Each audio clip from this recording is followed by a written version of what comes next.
Steam was now disappearing rapidly all across the system. We next turn to the eastern and northeastern regions, reunited in the decade as the Eastern Region.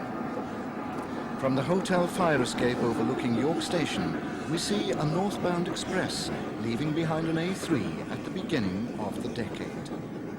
They still had a vast fleet of Pacifics, as only one A3 and the Thompson rebuilds had been scrapped, whilst few diesels had yet been delivered. The A3s were still being brought up to date, as the fitting of double chimneys was in full swing, although this was producing a problem with drifting smoke, cured by the addition of the so-called German smoke deflectors. The venerable old war horses were still employed on top-link duties at this time, although the Eastern had drawn up its dieselization plans. The latter was based on 22 Deltics replacing 55 Pacifics, which at first sight would leave 22 A3s in service.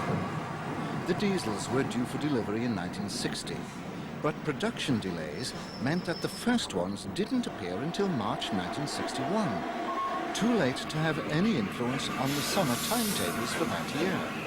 However, from the beginning of the winter timetable, some A3s became redundant, but the expected onslaught failed to materialize. Just 6 were taken out of service in that year, the last of the class going in early 1966. Parallel with the story of the A3s is that of their famous successors, the A4s. Most appropriately, Peterborough is again on location as the most famous one of all enters the station with an up express. The badges on her boiler casing reveal her identity even before we see her number, as this is Mallard, the fastest steam locomotive ever. She had achieved her place in history a quarter of a century earlier, on the well-known racing stretch of Stoke Bank, just to the north of Peterborough, and she had been placed on the National Collection List for preservation when withdrawn. This took place a few weeks after this shot was taken, in April 1966. The Eastern Region had comparatively little requirement for the larger British Railways standard classes, although it made good use of the 9F freight engines and their turn of speed. The East Coast Main Line was well served by the indigenous locomotive types, which were to give way to diesels during the 60s. The A4 class remained on top-link work until displaced by the flood of brush-type 4s, a class developed at the instigation of the Eastern Region. As they lost the prestige work, the streamlined Pacifics were cascaded onto other duties, such as sand fasts, which they proved quite adept at handling. Denied the funds to electrify their main lines, the Eastern authorities had embarked on a more gradual approach to the elimination of steam than the Western and Southern regions. But they were to dispense with their last steam engines on the last day of 1967. Before that date, a number of specials were run to commemorate the great days, members of the A4 class being especially popular for these duties. This is number 19. They were usually referred to by the last 1 or 2 digits of their numbers. Bittern, transferred south for a rail tour.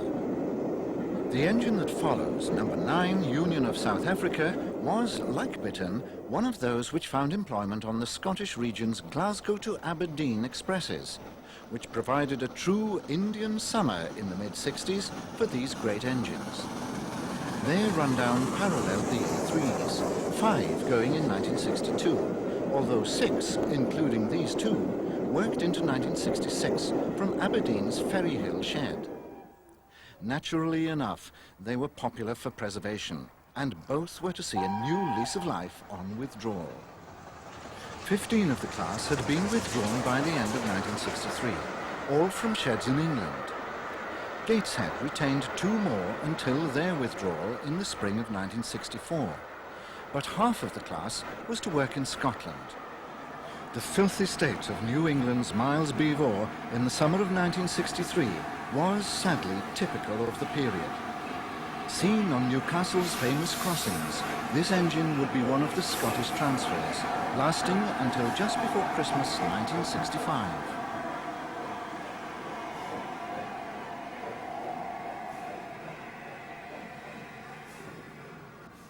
The Mallard pub at Essendine, commemorating the famous record, witnesses one of the final designs of East Coast Pacific's climbing Stoke Bank.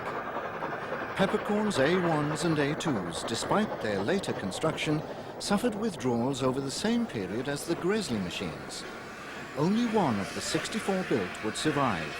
A2 number 60532 Blue Peter, one of a number of this class which had been allocated to the Scottish region for most of its life, sharing the final duties on the Aberdeen Expresses with the A4s.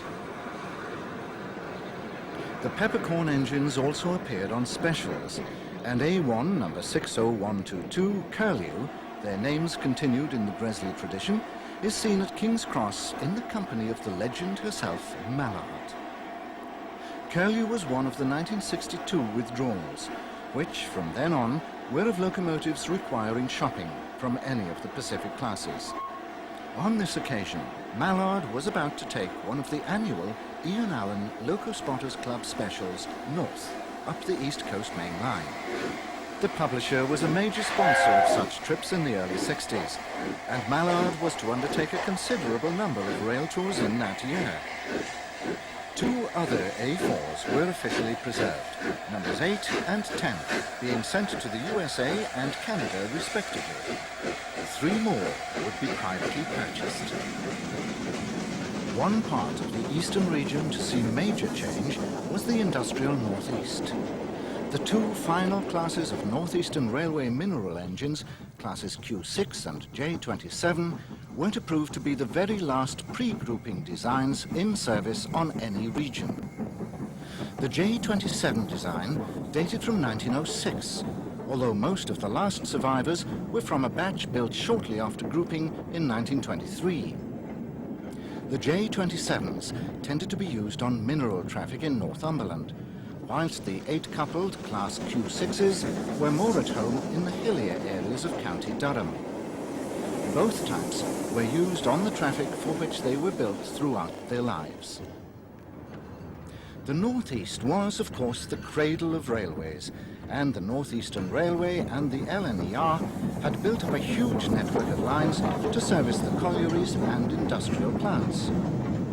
Beaching was to make savage inroads to the passenger services, but many lines remained open for freight. There were a number of private systems, most notably the Lambton Colliery lines, which had developed their own distinctive breed of locomotives and had once carried passengers. Upon nationalisation, the system had been incorporated in the National Coal Board, which had a vested interest in continuing to use steam engines. So steam at Philadelphia would outlast that on the main lines to the end of the decade. 2 of these tanks were preserved and remain in the area on the North Yorkshire Moors Railway. One of the best-known freight lines in the northeast was from Tynedock to Consett, where there was a massive ironworks. The line had had a passenger service until 1955 at the Consett end, but had been a dedicated freight line since then. Heavy ore trains had been operated by Northeastern Railway Class Q7 3-cylinder 080s and LNER 01 280s. The 27-mile line was heavily graded in the direction loaded trains had to take, as they carried iron ore up from Tynedock to Consett, situated high on the eastern side of the Pennines. The principal problem was the 9-mile climb from Euston through Anfield Plain, with its gradients of between 1 in 65 and 1 in 35. Following an expansion of the plant's capacity in the early 50s, the Tyne Improvement Commission, BR and the Consett Company had instituted a form of merry-go-round operation of the ore trains. For these, a batch of Class 9Fs had been specially fitted with air pumps to operate the brakes and discharge doors of the dedicated hopper wagons. These were run in 3 fixed brakes of 9 wagons and a brake van, which weighed nearly 800 tons, and up to 10 trains a day would be run, with a 9F at each end. More LNER locomotives are seen at Bridgetown Central on the Scottish region on the eastern side of Glasgow, where the newly erected 25 kilovolt overhead catenary heralded the end of steam suburban working in the city. This was the second phase of the famous Glasgow Blue Trains electrification, which was inaugurated on the 29th of May 1962. Steam had had one brief reprieve when the first part of this scheme had been inaugurated and withdrawn, but this was to presage the end of steam suburban workings in Scotland. By contrast, Scotland had a number of long, straggling main lines which served sparsely populated country, prime targets for beaching. Most notable was the Waverley route from Edinburgh to Carlisle, which outlasted steam but only just. It closed in 1969. Scotland also had many branches serving small communities, which were under review at the beginning of the decade. One such was the Killin branch, a short line which ran from the Callander and Oban line at Killin Junction alongside Loch Tay. Closure came in 1965. A rather more positive note had been struck at the end of the 50s when the North British Glen Douglas was restored to its pre-grouping livery. The Scottish region had retained an example of each of the principal Scottish companies' locomotives, together with 2 Caledonian coaches for use on rail tours, a most notable public relations exercise. The coaches are seen here behind a North British Class J36060 during the 1960s Scottish Rail Tour, which visited many of the branches and lines then under threat.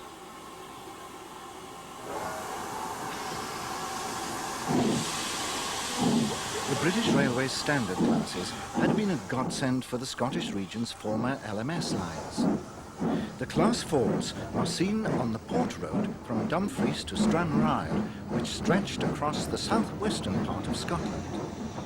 The branches went in 1964, and the main line, condemned by beaching, went in 1965.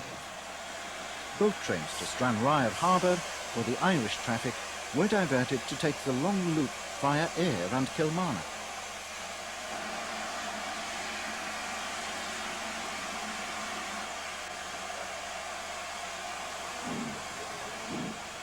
As with all closures, many steam locomotives lost their duties.